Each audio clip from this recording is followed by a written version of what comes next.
రాము, శ్యామ్, ఒక చిరస్మరణీయ స్నేహం. ఒకప్పుడు ఓ అందమైన గ్రామంలో రాము, శ్యామ్ అనే ఇద్దరు స్నేహితులు ఉండేవారు. చిన్నతనం నుంచి వాళ్ళిద్దరూ కలిసే చదువుకున్నారు, ఆడుకున్నారు, ప్రతి పనిలోనూ సహాయం చేసుకున్నారు.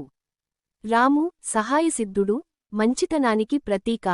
శ్యామ్ కొంచెం అహంకారంతో, కానీ హృదయపూర్వకమైన వ్యక్తి. ఒకరోజు గ్రామంలో పశువుల పండుగ జరుగుతోంది.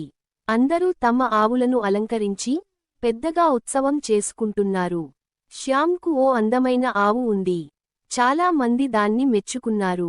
కాని ఊరిలోని కొందరు యువకులు వచ్చి, రాముదిది అద్భుతమైన ఆవు, నీది అంత గొప్పదేం కాదు అని శ్యామ్ను రెచ్చగొట్టారు. అది విన్న శ్యామ్కు అసహనం వచ్చింది. నిజమా, నా ఆవుపై రాముదిదే గొప్పదా అని కోపంగా వెళ్ళిపోయాడు. రాముని దగ్గరికి వెళ్ళి, నీ ఆవు నా ఆవుపై ఎక్కువా అని ప్రశ్నించాడు. రాము నవ్వుతూ, అది ఊరి మనుషుల మాటలు, మనం ఎందుకు గోసపడాలి అన్నాడు. కాని శ్యామ్ వినలేదు. ఈ స్నేహానికి ఇక అంతే అని వెళ్ళిపోయాడు. రాముకు బాధ వేసింది, కాని తను శాంతంగా ఉండిపోయాడు. కొన్ని రోజులకు శ్యామ్ తన ఆవును అడవికి తీసుకెళ్లాడు. కాని అక్కడ ఒక పెద్ద చిరుతపులి తచ్చాడుతూ ఉంది.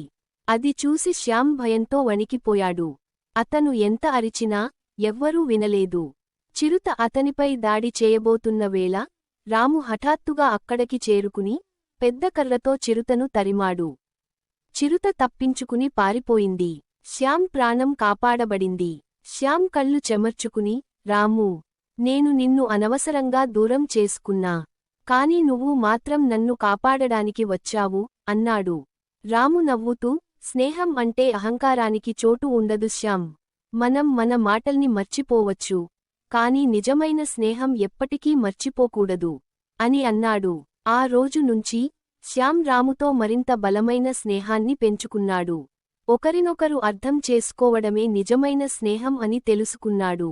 స్నేహంలో అహంకారం ఉండకూడదు. అసలైన స్నేహితుడు ఎప్పుడూ మనకు అండగా ఉంటాడు.